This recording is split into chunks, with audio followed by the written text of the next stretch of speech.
So what are your thoughts on the supply chain challenges and issues? I don't know how, I imagine you spent a good amount of time looking at it. What do you think we're going to see? Do you think it's going to come back to normal anytime soon? Do you see, what is your expectation over the next couple of years? Look, every industry is different. I mean, for ours, we were talking to colleagues who run automotive at Walmart, and Amazon, and they probably have a much better view than we do, or more accurate view on what's going on. And they were saying like mid-year 2022. So we knew, we were doing the calculus internally, like, hey, we've got to get lean, get just really lean to ride this thing out. We had these plans to migrate the whole beast over to Shopify.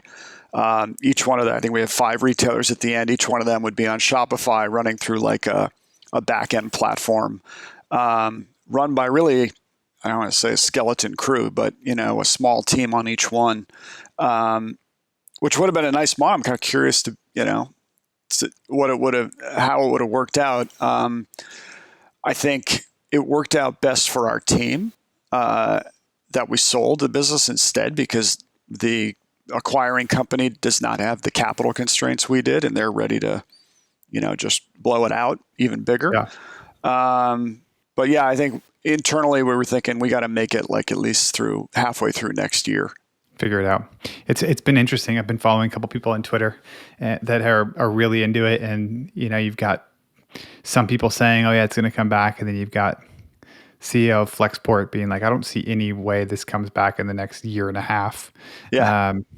And I think it's a really strange time, because there's like this feeling of things kind of coming back to normal, but then we're fully exposed to the fact that our economy is built on the backs of, for the most part, people who we don't even think about, right? Or like processes that we don't even think about until they break down.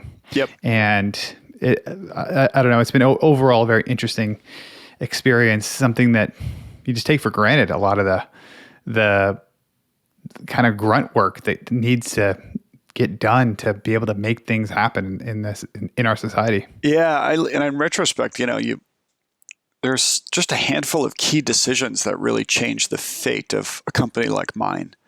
In other words, we elected to start private label this year. Like, what if we had started that a year earlier? The year prior, we were making a lot of runs at acquiring FBA businesses and product businesses, none of which went anywhere. So we ultimately decided to incubate, build our own floor mats program, car covers. How it ended up, like, we couldn't get those product. I mean, we had the products designed, they were ready to go. We just couldn't get them. Like, what if we had them a year earlier and they were in the warehouse? I think it would have been a completely different year for us had we done that, Yeah. And in retrospect, like, we took a big dividend out of the business right after COVID, right? And it was something that, like, the business was just throwing off so much cash, we could almost pay off our entire investor base with one dividend payment. And then we're playing with house money. And in retrospect, if we had just sunk that into private label inventory instead, the business would, maybe we could have gotten bigger. So there were things like that I think about, like those little decisions you make, which seem like they're sort of well-informed at the time, really can, change your fate.